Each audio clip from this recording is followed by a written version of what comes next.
Welcome to today's journal session series, episode 48. This is an interactive series where we journal together and I offer you time and space to write out your answers. Today's journal prompts are for anyone navigating trauma triggers, so those moments that still echo from the past and show up in your present. We're not just acknowledging the pain, we're learning to understand it, soften it, and release it, so grab your journal and let's begin.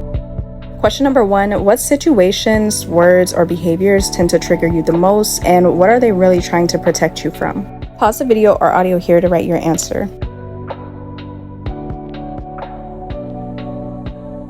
The beautiful thing about trauma triggers are that they help to reflect back to you the wounds that still need healing. So say that you've experienced something traumatic in the past and it's caused you PTSD, or you still experience triggers from that experience. That PTSD or trauma trigger is not only reflecting to you what still needs to be healed, but it's also serving as protection. So what happens is that the mind and the body takes somewhat of a mental note of that experience, and it does everything in its power to remind you of it, to protect you from experiencing that situation again. So it's so imperative to make sure that you're being aware of when these triggers are coming up so that you can remind yourself that you're now safe. So something that personally helps me is that I like to use my triggers as a guide. So when I'm in a predicament where I notice a trauma trigger is coming up, I acknowledge that I'm feeling the way that I'm feeling about the situation, but I practice not allowing that trigger to affect me or ruin my current circumstances. So this is also where placing certain boundaries comes in. So now that you have that experience and that knowledge from whatever it is that caused your trauma, you can start putting certain boundaries in place that will help protect you in a healthy way. This also means removing yourself from people, places, and environments that aid in your triggers or put you in a predicament to where you experience the same trauma again, but also remembering to not sabotage things because of your trauma. Question number 2, what version of you was created to survive your trauma, and what version of you is ready to emerge now that you're healing? Pause the video and audio here to write your answer.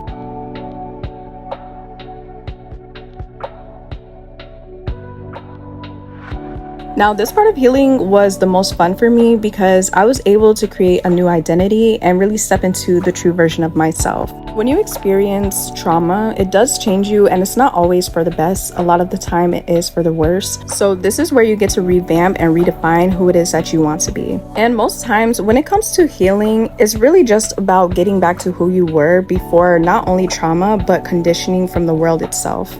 Something that personally helped me to step into a new version of myself was to redefine my self-concept. So I started speaking different affirmations and embodying the person who I wanted to become before I even fully stepped into that version of myself.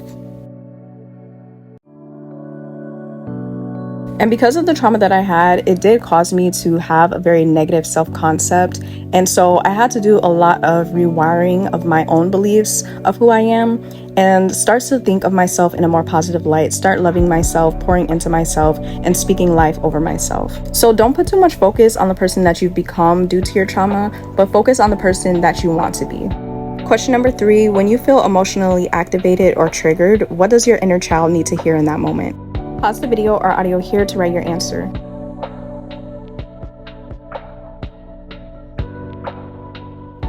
Our inner child gets deeply affected by all of the trauma that we experience. Our inner child is the part of us that's sensitive, curious, creative, and deeply feeling, so it often internalizes that pain. The child version of us doesn't know how to rationalize what's happening, so instead we might start to believe things like I'm not safe, I can't trust people, I need to shrink myself to be accepted, or that love comes with conditions.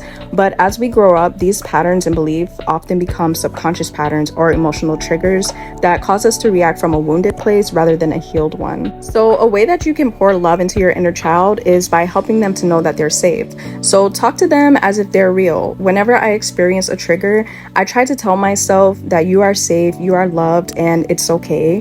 I also make sure to validate my feelings, especially ones that never got to be expressed. So I'll say to myself, like, I hear you, I'm here with you, you're allowed to feel. You can also create routines that reinforce safety and consistency. So for example, having regular sleep, which is something that I'm working on, nourishing food, soft environments, boundaries with people who drain you, and all of these things tell your nervous system that you're safe, which is another really important thing when it comes to healing your trauma triggers, as well as healing your inner child. You want to really do things that help you to have a balanced nervous system. You can also reclaim joy and softness, so watching cartoons, dancing, doing things that make your inner child feel free and alive again. And you can also reparent yourself in real time. So when you get triggered, pause and ask yourself, what does your younger self need right now or need to hear? Question number 4, who or what taught you to expect pain in places that should have felt safe? How can you start rewriting that expectation? Pause the video or audio here to write your answer. I really love this question because it also helps you to reclaim your power and not become a slave to your trauma and your triggers. When you experience something traumatic, you become a victim. And something that made a huge difference for me was stepping out of that victim mindset and healing and becoming a survivor, becoming a warrior, and finding my power again. And this is powerful because it allows you to move forward and experience peace and happiness without being bound to your situations and your past experiences. And despite things that you've experienced, things that people may have said to you, done to you, you deserve to be happy and to be at peace and to move forward and be free. And something that also helped me to be free was releasing and forgiving those past experiences while placing up boundaries to not allow anybody to ever put me in positions like that again or treat me in certain ways again. So when you notice that you're starting to feel unsafe or you're experiencing pain in places that should feel safe, remind yourself that you're in control and that you have the power. Number 5, how has holding on to certain defense mechanisms served you and how are they limiting you now? Pause the video and audio here to write your answer. Defense mechanisms do serve a purpose, but it sometimes gets to a point where it only builds up walls and prevents you from experiencing the life that you want to live. To give you an example, say that you have relationship trauma, whether it's friendships or romantic relationships. A defense mechanism that you may start to develop is placing up certain walls when it comes to getting to know somebody or meeting new people. And while this does protect you, it does start to get to a point where it's limiting you because it's blocking you off from being open to the connections that you actually do want to experience. So make sure that you're differentiating between a healthy defense mechanism and one that's just limiting you. Number 6, what does safety feel like in your body and how can you give yourself that safety when no one else can? Pause the video or audio here to write your answer.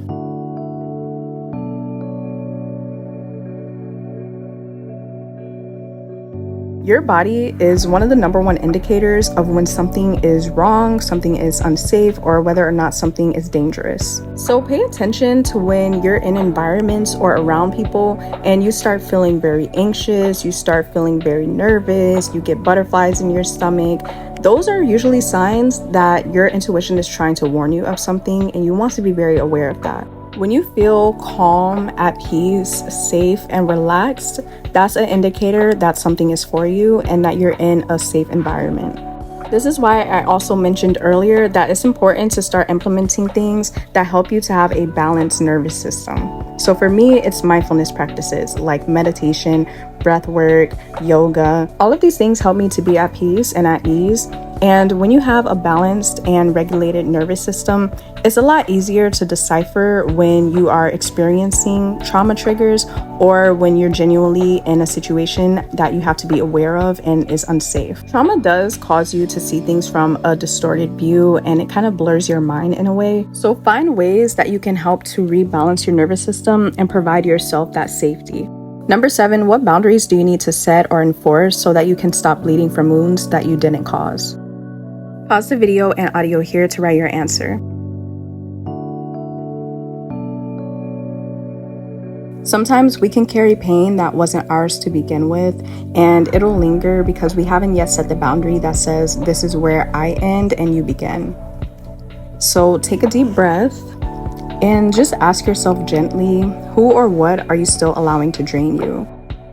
Is it over-explaining yourself? Is it letting guilt keep you in spaces that no longer honor you, or saying yes when your body is screaming no? Boundaries are bridges to self-respect, and they teach others and ourselves what we're no longer available for. So you don't have to defend your peace to anybody, you just have to start choosing it. And sometimes the most loving thing that you can do is stop letting others reopen wounds that you've been trying to heal.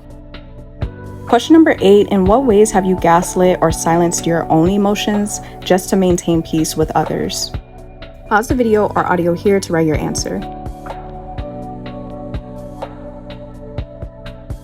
Now, this question is so important, you guys, and I'm really gonna get so serious and real with you guys with this one, because if you have anybody around you that makes you feel as though you can't speak up and that you have to hold your tongue in order to maintain peace with that person, you need to get rid of them expeditiously, and that is not somebody that deserves to be in your energy.